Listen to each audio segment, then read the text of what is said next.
गरीब किसान की मजेदार गलती। जगत्याला नामक गांव में रावत बोलकर एक किसान रहता है।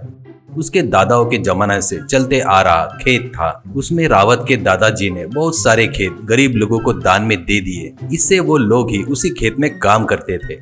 ऐसे ही रहते हुए एक दिन रावत को एक बिजनेसमैन राहुल अपने ऑफिस में बुलाता है। अब रावत से राहुल, देख रावत, तेरे जैसे निकम्मे को मैंने अभी तक नहीं देखा। मेरे पास से कितना पैसा लिया, अब तक उन खेतों में से एक खेत भी मेरे हाथ में नहीं आया। ऐसा कहता है तो रावत, क्या करूं भैया, मेरे दादाजी ने उनको बड़ी स्ट्रांग पद्धति से जमीन लिखकर दिया है। वैसे भी वो बंजर जमीन है, बारिश भी बराबर नहीं होती। तुम क्या करोगे उसका?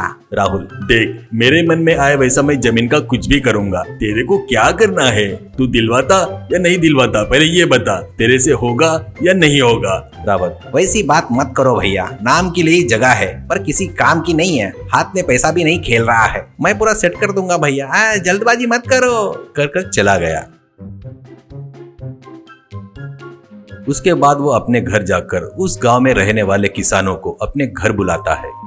उसमें राहुल ने दिया सो ऑफर के बारे में बताता है। वो सब कुछ सुनकर कुछ लोग अपनी जमीन बेचने के लिए तैयार हो जाते हैं। पर उसी गांव में रह रहा जो बोलकर एक व्यक्ति अपनी जमीन नहीं बेचता करके बोलता है। उतना ही नहीं, वो खुद ही उस जमीन में कुआं खोदकर खेती करूंगा करके बोलता है। तो वो सुनकर उस गांव के कुछ लोग हंसते हुए जो को पागल जैसा देखते हुए चले गए।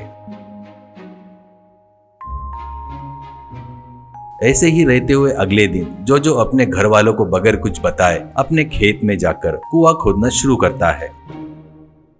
वो देखकर उसके पीछे उसका भाई राजू आकर, ए पागल भैया, क्या कर रहा है रे? कितने बार बताया तो भी नहीं सुनता। बढ़िया, अपन लोग भी उनके जैसे खेत बेचकर शहर चले जाएंगे। ऐसे कहता है तो जो, कौन है रे पागल? तू पागल है, तेरा भाई पागल है, तेरे पिताजी भी पागल है, पूरे गांव के लोग ही पागल है। देख, कोई भी कितना भी रोका तो मैं सिर्फ अपने दादाजी की बात ही सुनता हूँ। मैं यहाँ पर खेती करूंगा, जमेगा तो मेरी मदद कर, नहीं तो निकल यहाँ से। कहने से राजू चला जाता है। ऐसे ही रहते हुए रावत जाकर राहुल को लोग जमीन बेचने के लिए तैयार हो गए करके बताता है। इससे राहुल, आखिर में कर ही दिया काम, कोई ना करके मना नहीं कर रहा है ना। जरूरत पड़ी तो आखिर में उनको डबल पैसा देकर छीन लेंगे। बराबर हफ्ते भर के बाद बढ़िया मुहूर्त है, सब तैयार कर ले गाँव में, मैं रजिस्ट्रार को लेकर गाँव में आ जाऊंगा करके बोलता है। इससे रावत खुश होकर चला गया। ऐसे ही रहते हुए जो बेचारा अकेले ही मेहनत करके कुआं खोदना शुरू कर देता है। ऐसे बहुत गहरा खोद भी देता है।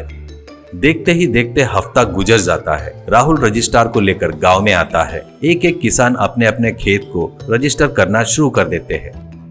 इतने में वहां खेत में कुआं खोद रहे जो के कुएं में क्रूड ऑयल धीरे धीरे निकलना शुरू होता है।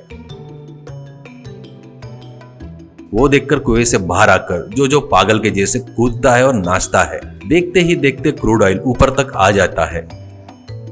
उसके बाद जो खुशी से दौड़ते हुए लोगों के पास आता है। अब लोगों से जो, अरे पागल बेवकूफो, मैं पागल नहीं हूँ रे, तुम लोग ही पागल हो। मेरे खेत में ऑयल निकला रे, इसलिए ये तुम्हारे खेत खरीद रहा है, बेच डालो, बाद में मांग कर खाओगे, कहता है। तो इससे लोग घाई गड़बड़ी करके दौड़ते हुए जो के कुएं के पास जाते हैं। वो देखकर राहुल से रावत, सर आपको एक बात बताओ क्या, मैं आपको बड़ा बिजनेसमैन समझ रहा था, पर आपको पहले ही पता था ना कि इस जमीन के नीचे ऑयल है करके, कहता है। तो राहुल हाँ करके जवाब देता है। इससे रावत, ये बात अगर मुझे बताते थे तो मैं कुछ तो भी करके उस पागल जो को रोकता था ना, पर मुझे कमीशन देना पड़ेगा करके मुझे नहीं बताया ना। देखो, अब पूरा गाँव मिलकर वापिस आकर आपके मुंह पर पैसा मार कर रजिस्टर किए सो पेपर फाड़ देंगे। ऐसा कहता है। इतने में कुछ देर में लोग वापिस आते हैं और हमारे हाथी धोखा करते हैं क्या बेवकूफो, कहकर वो लोग रजिस्टर को दिए हुए पेपर छीन कर उसको वहीं फाड़ देते हैं। उसके बाद सब लोग ऑयल के कुएं के पास जाकर सबके साथ अच्छा किया करके जो का धन्यवाद बोलते हैं।